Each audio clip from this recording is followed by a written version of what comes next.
After I got a billion-dollar client drunk, I forced him to sign a contract that gave us better terms. He was then rushed to the ER. After that, I walked into the CEO's office with my legs shaking, holding my resignation letter. Mr. Blake, I blacked out from drinking last night, lost control, and offended an important client. I'll take responsibility and resign immediately. I won't drag the company into this. I wanted to leave as soon as possible before the legal department sued me and took everything I owned. The cold and distant CEO, Adrian Blake, pulled out his fountain pen with a dark expression. The next second, I never expected that I heard his thoughts wildly screaming in my head. Damn. This woman is my lucky star. I'm someone with severe social anxiety who wants to hide the moment I see people. I was almost cornered by those ruthless businessmen. Not only did she take several drinks from me, but she also grabbed that guy by the collar and forced him to lower the contract price by 20%. But I'm the cold and untouchable CEO of a multinational company. I can't just beg her to attend every business dinner for me forever, can I? I saw Adrian's face become tense, and a hidden excitement flashed in his eyes.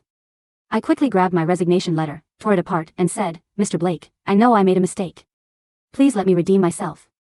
From now on, I can attend all those business dinners for you. After Adrian set his fountain pen back into the holder, he said coldly, Grace, you caused a huge mess last night. After you got Mr. Hamilton drunk, he ended up in the ICU. His secretary called me 17 times this morning just to yell at me. I shrank back a little. Mr. Blake, that's why I want to redeem myself. Then I heard what he was really thinking. I didn't answer a single call. Just hearing my phone vibrate stressed me out. But Mr. Hamilton did sign the contract, and the company saved $20 million. She really is good at her job. Adrien opened a file without changing his expression. Starting today, you're being promoted to my executive assistant. Your salary will triple, and you'll report directly to me. As soon as he finished speaking, the office door opened. The vice president, Ethan Grant, walked in. He smiled as he looked at me. Mr. Blake, I just heard you promoted an administrative clerk to executive assistant. Miss Sutton only has an associate degree. She's been here for just 8 months and hasn't even gone through a performance review. I'm afraid the others won't accept your decision. Adrien looked up. I thought he was about to shut Ethan down, but then I heard his thoughts again. Can you stop standing so close? Your cigarette breath is making me sick. And why do you always look so serious? You're making me nervous. But Adrien only said calmly, this is my decision. I don't need to explain it to you. Ethan turned to me with a smile. Miss Sutton, now that you're the executive assistant, I have a tough assignment for you next week.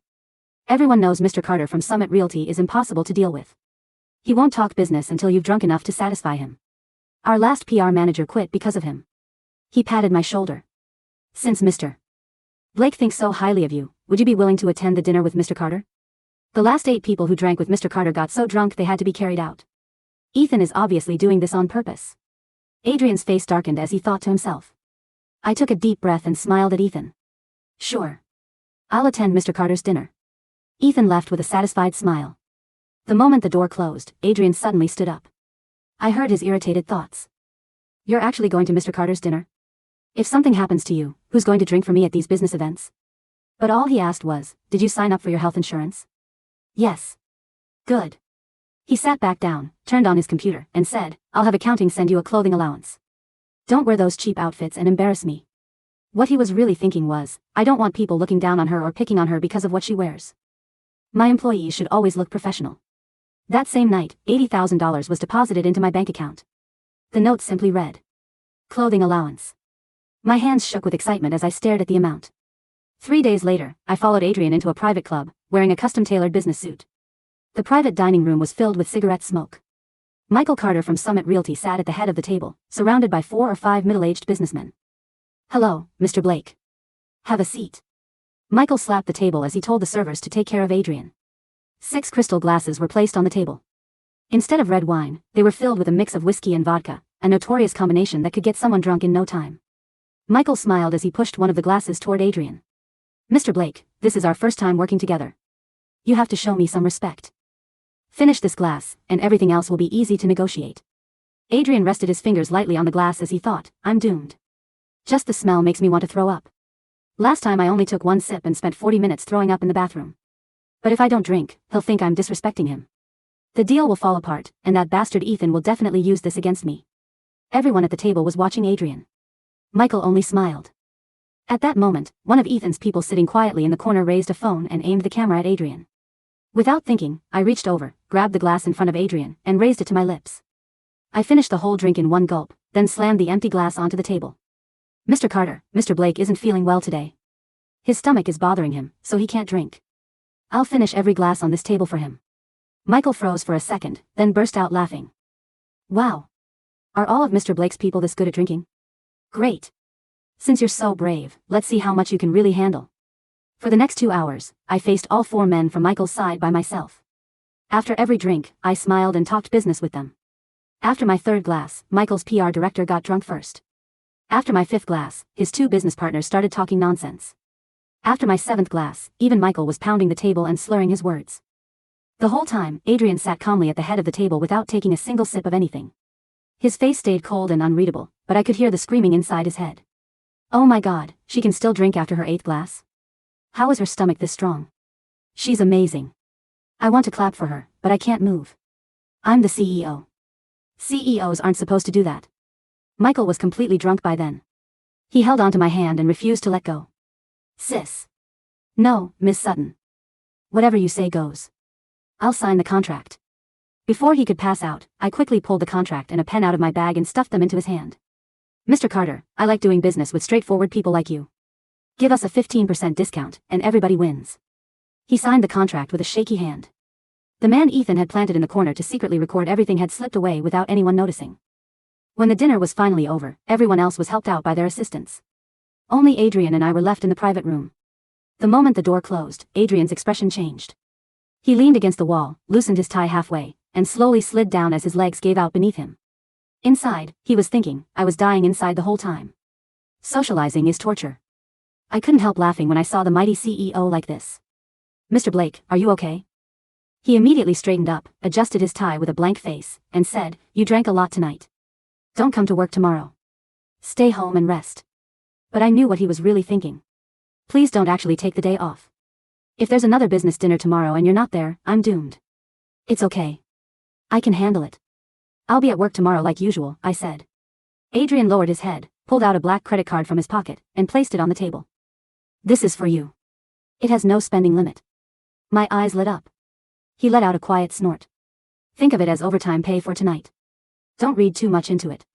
But his real thoughts were, I actually want to thank you, but I just can't say those words out loud. Forget it.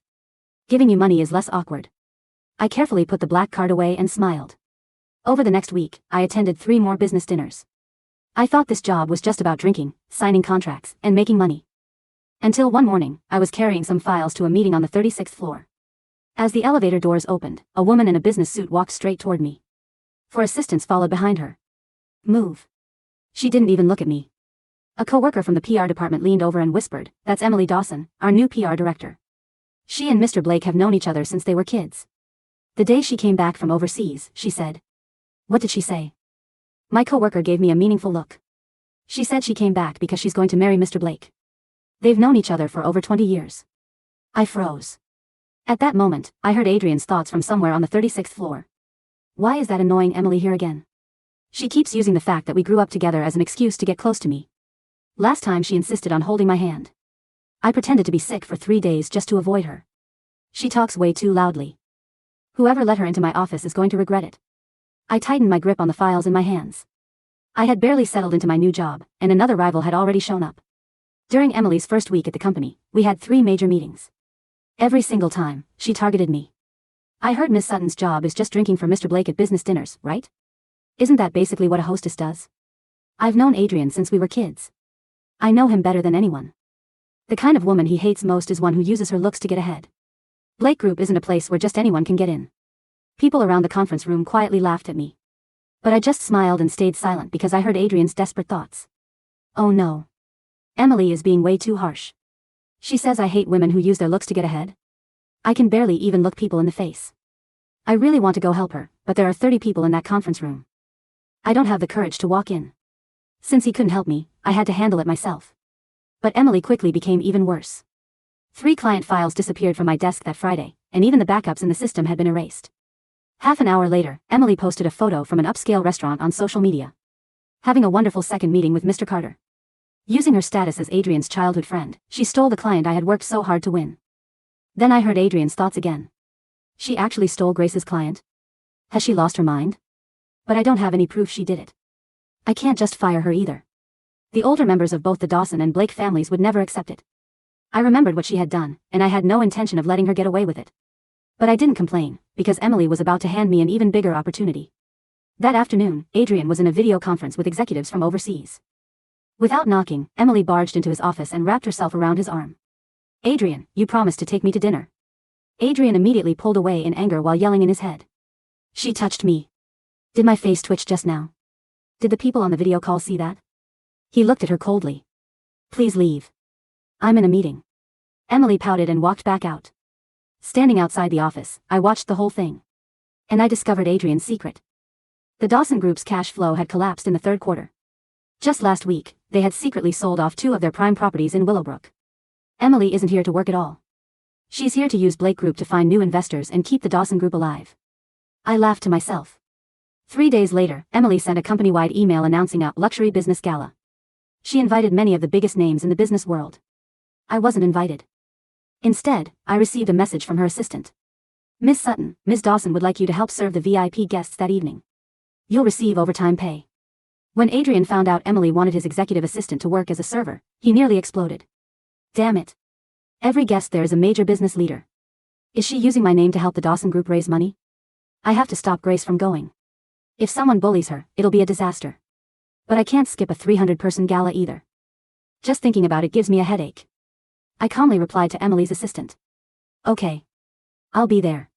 On the night of the gala, I wore a black shirt, black pants, and tied my hair into a low ponytail. Emily looked me over with satisfaction. "Good. Stay in your place and stop chasing things that don't belong to you."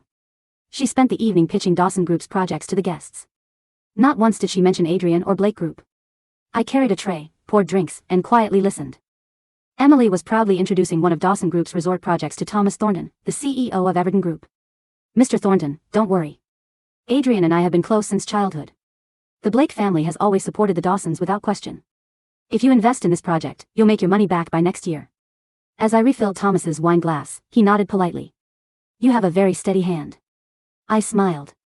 "Thank you, Mr. Thornton. By the way, with all your experience in real estate, I'm sure you already know Dawson Group sold those 2 prime Willowbrook properties during the third quarter." Thomas froze. I calmly continued, "They're certainly bold. Their cash flow is already stretched that thin, and they're still asking investors to fund new projects." The atmosphere instantly became awkward. Emily's face turned pale, but she had no idea how to respond. Thomas frowned deeply, set his wine glass down with a hard thud, and looked at Emily with completely different eyes. The 2 business leaders standing beside him exchanged glances, and their expressions changed immediately. Emily didn't lose her temper in front of me. Instead, early the next morning, she sent me a message. "We have a dinner meeting with Fortress Group today. Mr. Quigley is difficult to deal with. You have to drink with him before he'll even discuss business. I know you can really hold your liquor. If you land this deal, I'll forgive you." I didn't reply right away. Just then, I heard Adrien's thoughts from upstairs. "Mr. Quigley has a $500 million project, but he can drink like a fish. Why is Emily doing this?" After thinking it over, I replied that I would attend. At 7 that evening, I arrived at the private room on the top floor of the club. When I pushed open the door, there were 12 people inside. Emily was there with 2 of her friends. At the head of the table sat Robert Quigley, the CEO of Fortress Group. Before sitting down, I glanced at the short glass in front of me. The orange liquid looked like whiskey. But it was actually high-proof vodka mixed with moonshine and colored with orange juice. It had to be at least 140 proof. Emily's glass, on the other hand, contained nothing but orange juice. I immediately switched her glass with mine. "Mr. Quigley, friends should drink the same thing. Don't you agree?" Robert burst out laughing. Emily's face stiffened as she reluctantly picked up the stronger drink. I won the first round. But I underestimated how ruthless she was. For the next hour, every time my glass became empty, a huge man beside me immediately filled it again. After my 7th glass, I could barely keep my hands steady. Emily walked behind me and rested her hand on the back of my chair. "Mr. Quigley, look at Miss Sutton. She's only had a few drinks, and she's already falling apart. She's nothing but a hostess who got ahead by using her looks." A wave of dirty laughter filled the room. "She only has an associate degree, yet she's making a director's salary." Ethan stared at me without any shame. "Why do you think that is?" "Maybe she's worked really hard on Mr. Blake's office couch." Someone let out a loud whistle. Emily pushed her empty glass toward me, and the big man immediately filled mine with more liquor. She leaned close to my ear and whispered, "If you want to keep Adrien's deal, finish this drink. Be a pawn, then own it." I bit the tip of my tongue as hard as I could. The pain barely kept the nausea down as I picked up my 8th glass. But before I could even catch my breath after finishing it, the big man grabbed my shoulder and shoved the ninth glass straight to my lips, forcing me to drink. The room began to spin.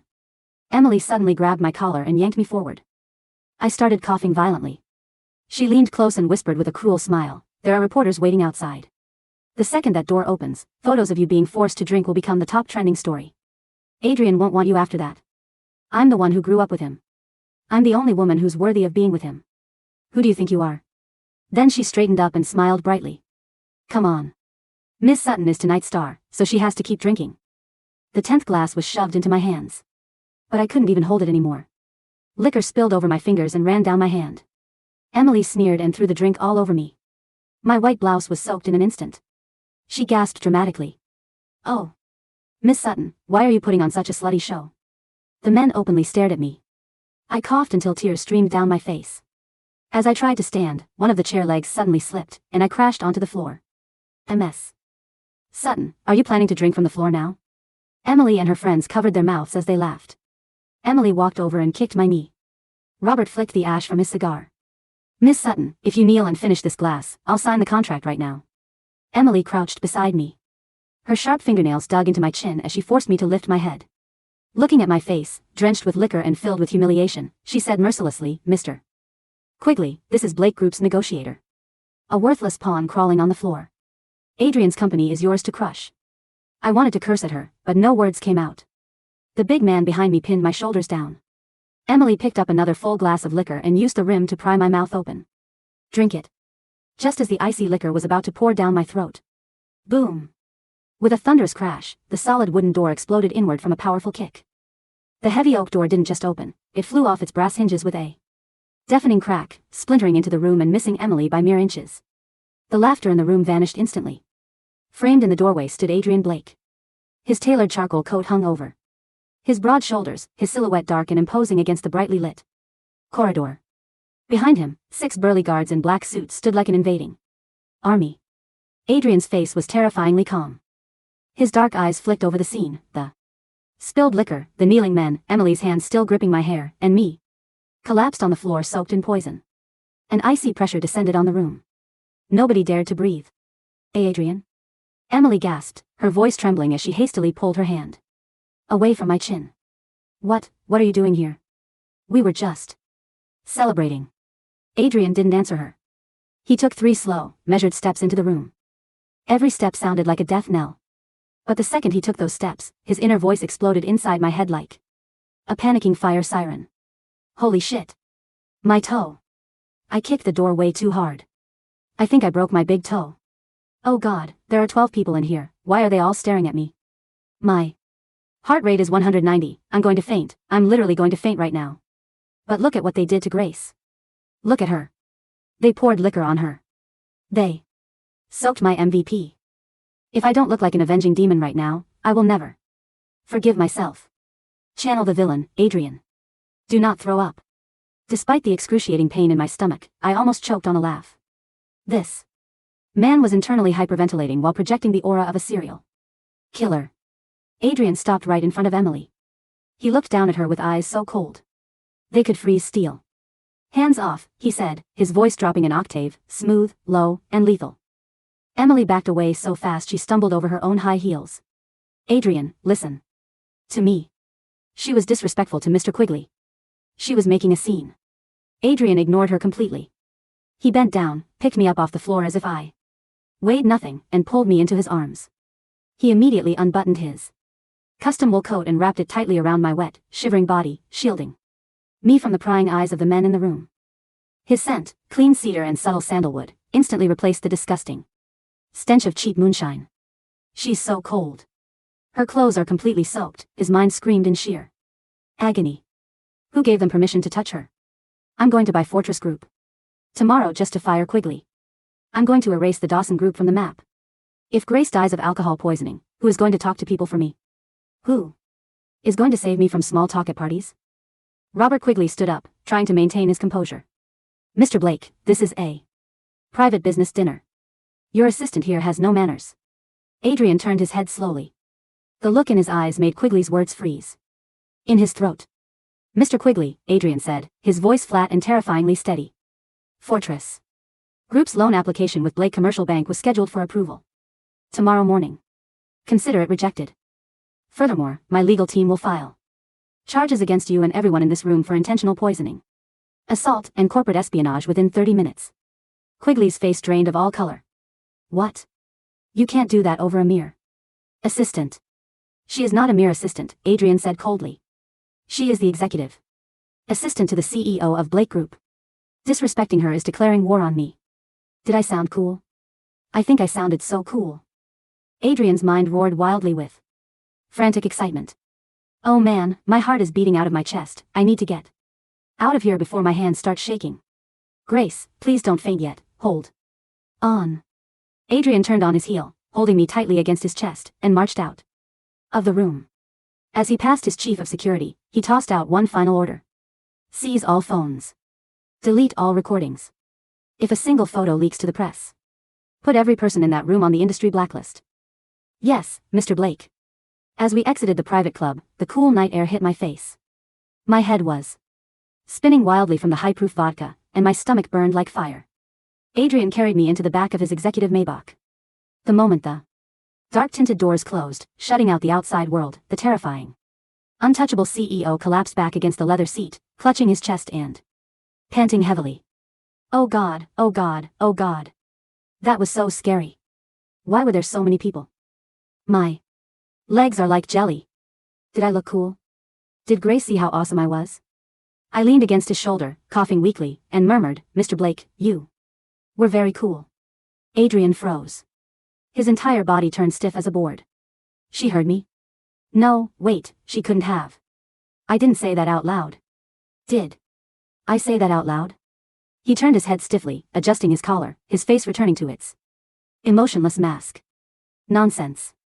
Rest now. We are going to the hospital. I closed my eyes, a tiny smile curling at the corner of my lips as his chaotic, protective thoughts lulled me into blackness. When I woke up, the faint smell of disinfectant filled my nose. I was lying in a VIP private suite at St. Jude's Hospital. And 4-drip was connected to the back of my hand, flushing the toxins out of my system. Sitting on the sofa across from the bed was Adrien. He was wearing a simple white shirt with the sleeves rolled up, staring intensely at his laptop. His dark hair was slightly messy, and dark circles shadowed his eyes. He looked like he hadn't slept all night. The moment I moved, his eyes snapped to me. She's awake. Oh, thank God. Should I call the doctor? Should I offer her water? What if I pour the water wrong and look clumsy? Wait, act calm, Adrien. You are the boss. He closed his laptop with a quiet click and walked over to the bed, his face completely impassive. How do you feel? He asked, his voice cold and neutral. Much better, Mr. Blake. Thank you, I said, trying to sit up. He immediately reached out, grabbing a pillow to support my back, but his movement was so sharp it looked like he was trying to execute a tactical maneuver. Don't fall, don't strain yourself. The doctor said you had severe gastric inflammation from that poisoned liquor. If I had arrived 5 minutes later, you would have needed stomach pumping. You don't need to thank me, Adrien said out loud, pulling his hands back into his pockets. You embarrassed the company by letting them push you around. I raised an eyebrow. Oh really? I thought to myself. Because inside his head, he was screaming, I'm such a bastard. Why did I say that? I wanted to say, I was terrified of losing you. Why did it come out like you embarrassed the company? My mouth needs a software update. I suppressed a smirk and lowered my gaze demurely. I apologize, Mr. Blake. I tried to secure the deal, but Ms. Dawson and Ethan Grant set a trap for me. Adrien's eyes narrowed, a flash of genuine anger passing through them. Ethan Grant has been suspended. The board is opening an investigation into his financial dealings with Fortress Group. As for Emily. He paused, a dark shadow crossing his face. That fake childhood friend of mine is completely out of her mind, his inner voice growled fiercely. She used my family's old connection to bully my people, leak internal documents, and try to destroy Grace's reputation. I already cut off all funding to Dawson Group this morning. They will go bankrupt by the end of the month. Outwardly, he simply said, the Dawson Group will no longer be doing business with us. Mr. Blake, I said, leaning forward, it's not just about Dawson Group going bankrupt. I have something to show you. I reached for my phone on the nightstand. Luckily, before I was dragged into that room, I had set my phone to record audio and auto-upload it to my cloud Storage. I pulled up the file and hit play. Emily's cruel, mocking voice echoed through the quiet hospital room. The Dawson Group's cash flow collapsed in the third quarter. Ethan set up the Fortress Group deal to siphon $50 million from Blake Group's reserves. Once Adrien loses his reputation, Ethan will take the CEO chair. Adrian's face darkened completely. He had known Ethan was ambitious, but he hadn't realized Ethan was actively planning a hostile coup with external enemies. Holy shit. Grace got the entire conspiracy on tape. Adrian's mind roared with pure shock and admiration. She was being forced to drink high-proof moonshine, humiliated and shoved to the floor, and she still managed to record the evidence. Is she a secret agent? Is she a superhero? God, I love her. Wait. What did I just think? The inner monologue abruptly cut off into utter panic. Did I just think I love her? No, no, no. It's just admiration. Professional. Respect. She's my drinking champion. My human shield against social interactions. Right? But why does my heart hurt when I see her in that hospital bed? Why did I feel like murdering Quigley with my bare hands last night? Adrien turned his head away quickly, his ears flushing a deep shade of crimson. I stared at his red ears, my heart skipping a beat. He liked me? The cold, untouchable billionaire who couldn't even make eye contact with strangers actually had feelings for me? This evidence is invaluable, Adrien said stiffly, his back turned to me as he tried to hide his blushing face. The emergency board meeting is scheduled for tomorrow at 9. Ethan plans to use fake news reports about your unprofessional behavior to push for my impeachment. Then tomorrow, I said, a cold smile touching my lips, we give them a show they'll never forget. The 50th floor of the Blake Group headquarters was bathed in nervous tension. Inside the grand glass boardroom, 20 board members sat around the long mahogany table. At the end of the table sat Ethan Grant, looking smug and triumphant. Beside him sat Emily Dawson, dressed in an expensive white designer suit, pretending to look deeply regretful. Gentlemen, Ethan spoke up, raising a manila folder. It pains me to bring this up, but Mr. Blake's poor management has led to severe reputational damage. His newly promoted executive assistant, Grace Sutton, was caught on video getting drunk and acting inappropriately with clients at a high-end club last night. The media is about to break the story. Blake Group's stock will plunge. Emily wiped an imaginary tear from her eye. It's true. I tried to stop her, but Miss Sutton was completely out of control. Adrien was blinded by her. I fear his social withdrawal is making him unfit to lead. The board members began to murmur in hushed, worried tones. Is this true? A clerk promoted to EA, causing scandals? Maybe Ethan is right. Mr. Blake is too isolated. Suddenly, the heavy double doors of the boardroom swung open. Adrian Blake walked in. He wore a tailored obsidian black three-piece suit, his hair swept back, his gaze cold enough to freeze blood. Beside him walked Grace Sutton, dressed in a sleek charcoal business suit, holding a silver leather briefcase, looking radiant, poised, and utterly sharp. The murmurings died instantly. Ethan's smile faltered. Emily's eyes widened in shock. Grace? You should be in the hospital. Adrien walked to the head of the table and sat down in the executive chair. Grace stood right beside him, like a high-ranking general standing by her king. Oh God, there are 22 people in this room, Adrien's inner voice was screaming in absolute terror. They are all looking at me. My palms are sweaty. What if I stutter? What if I drop my pen? Grace, please save me. Help me. Destroy these snakes. Despite his inner chaos, Adrien's face was a masterclass in frozen arrogance. He slowly crossed his hands over the table. Mr. Grant, Adrien said, his voice ringing crisp and authoritative throughout the room. You were speaking about my fitness to lead? Ethan cleared his throat, pushing past his momentary panic. Mr. Blake, the evidence of your assistant's disgraceful behavior is right here. She ruined the Fortress Group deal. Ruined it? Grace stepped forward, her voice calm, clear, and commanding. Mr.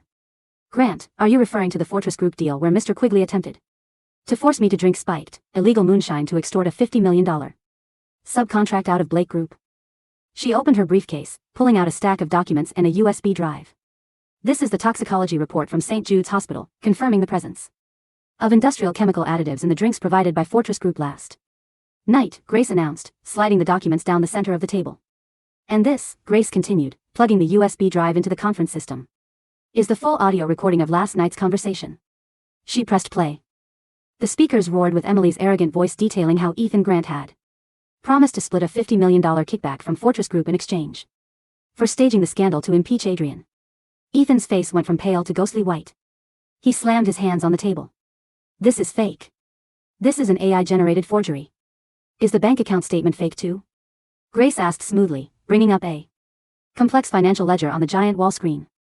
Over the past 6 months, Ethan Grant diverted $12 million of Blake Group's R&D funds into offshore accounts belonging to Dawson Group to cover their real estate losses. In return, Ms. Dawson agreed to help Mr. Grant frame Mr. Blake. The boardroom exploded into chaos. What? Embezzlement? Ethan, you traitor. Emily stood up, trembling with rage, pointing a finger at me. You little bitch. You're lying. Adrien, you can't believe her. We grew up together. She's just an associate degree nobody using her body to climb the ladder. At that moment, Adrien stood up. The temperature in the room plummeted to sub-zero. That's IT. No one calls her that. Adrien's internal voice roared with terrifying, furious rage. I don't care about my social anxiety anymore. I am going to annihilate this woman. Adrien looked directly at Emily, his eyes burning with pure contempt. Emily Dawson, Adrien spoke, his voice cutting through the noise like a sharp blade. You relied on a childhood acquaintance that ended 20 years ago to enter my company. You possess zero professional capability, stole client files, orchestrated chemical assault against my staff, and committed corporate treason. He turned to the chief legal officer. File an immediate lawsuit against Dawson Group for corporate espionage and fraud. Freeze all their linked accounts. Then he turned his icy gaze back to Ethan Grant. As for you, Ethan. Police officers are waiting in the lobby. Right on cue, 2 uniformed police officers pushed open the boardroom doors, walking straight toward Ethan with handcuffs ready. Ethan collapsed back into his chair, completely broken. Emily stumbled backward, her face filled with despair as she realized her family's empire was officially over. The board members immediately stood up, applauding Adrien's swift, ruthless execution. Brilliant leadership, Mr. Blake. Ethan was a poison in our company. Miss Sutton is an extraordinary asset. As the crowd cheered and surrounded the table, Adrien stood paralyzed. They're applauding. They're coming closer. Oh God, someone is trying to shake my hand. Get me out of here. I immediately stepped in front of Adrien, shielding him from the eager board members with a bright, professional smile. Thank you, everyone. Mr. Blake has an urgent executive strategy meeting right now. Please send all follow-up reports to my email. I grabbed Adrien by the sleeve and expertly navigated him out of the crowded boardroom, down the private executive hallway, and right into his quiet, soundproof office. The moment the office doors locked shut, Adrien let out a massive breath he had been holding for 20 minutes. He leaned against his massive mahogany desk, loosening his tie, his icy demeanor vanishing in an instant. Phew. That was too close. I thought I was going to pass out when old man Vance stepped toward me. Grace is a godsend. A literal guardian angel. How does she handle people so easily? He wiped a bead of sweat from his forehead, then looked up at me. Our eyes met in the quiet, sunlit room. You did well today, Adrien said softly, his voice dropping its cold edge, replaced by a rare, genuine warmth. I just did my job, Mr. Blake, I replied, setting my briefcase down. Though, I believe your performance was the real highlight. Adrien flushed slightly, turning his head away. I was merely protecting the company's interests. Liar, his brain screamed instantly. You were protecting her. You almost jumped over the table to strangle Emily when she insulted Grace. Admit it. Adrien, you're totally crazy about her. I couldn't help but let out a soft laugh. Adrien snapped his head back to me, frowning. What's so funny? Nothing, Mr. Blake, I said, taking a step closer to him. It's just, you look much nicer when you aren't trying to look cold. Adrien's breath hitched. She's coming closer. Why is she coming closer? My heart is going to explode. Say something cool. Say something romantic. Don't just stand there like a statue. His lips parted, but all that came out was, I bought you a gift. I blinked. A gift? Adrien walked over to his desk drawer, pulled out a sleek black velvet box, and slid it across the wood toward me. I opened it. Inside lay a magnificent custom-crafted pen made of polished obsidian, encrusted with a subtle, elegant blue diamond at the clip. It's a signing pen, Adrien muttered, looking anywhere but at my face. Since you like forcing people to sign contracts so much, I spent 3 hours picking it out last night, his inner voice revealed. Frantically. The diamond matches the color of her eyes when she's scheming. Is it too much? Is it too ugly? Oh God, what if she doesn't like it? I held the heavy, exquisite pen in my hand, feeling the warmth of his intention. My heart melted completely. I love it, I said softly, looking up into his dark, nervous eyes. Thank you. Adrien. Hearing me use his first name without the formal, Mr. Blake, Adrien's mind went completely blank. She called me Adrien. She called me Adrien. Blue alert. System overload. Rebooting. Before he could spiral into a complete mental shutdown, the internal desk phone rang, breaking the spell. Adrien cleared his throat violently, grabbing the receiver. What is it? Mr. Blake, his secretary's voice came through. The organizers of the Global Economic Summit in Geneva just called. You are scheduled to deliver the keynote address next month in front of 3,000 international tech leaders. The silence in the room was deafening. 3,000 people. I watched as Adrien's face turned from slightly red to completely gray. Inside his head, a blood-curdling scream echoed. 3,000 people? No. Kill me now. I'd rather drink a gallon of moonshine. For the next 3 weeks, Blake Group underwent a massive transformation. With Ethan Grant in prison and Dawson Group declaring bankruptcy, Adrien's authority was absolute. But the upcoming Geneva summit remained his ultimate nightmare. Every day, I sat in his office while he attempted to practice his speech. Good evening, ladies and gentlemen. Adrien would begin, standing behind his podium. After 5 seconds, he would freeze, his knuckles turning white as he gripped the wood. There are too many imaginary eyes watching me. I can't breathe. What if I forget my words? What if I stumble? Grace is watching me. I look so pathetic. Right now. Adrien, I interrupted gently, walking over to stand right beside him. He looked at me, eyes filled with rare vulnerability. I can't do this, Grace. I've always avoided these speeches. In the past, Ethan took the stage while I stayed behind the scenes. But now, I have no choice. I reached out and placed my hand over his trembling fingers on the podium. His body jolted slightly at my touch, but he didn't pull away. You don't have to face 3,000 people alone, I said, looking straight into his eyes. You have me. I'll be sitting in the very front row. Whenever you feel overwhelmed, don't look at the crowd. Just look at me. Adrien stared at me. His chaotic inner thoughts suddenly fell completely quiet.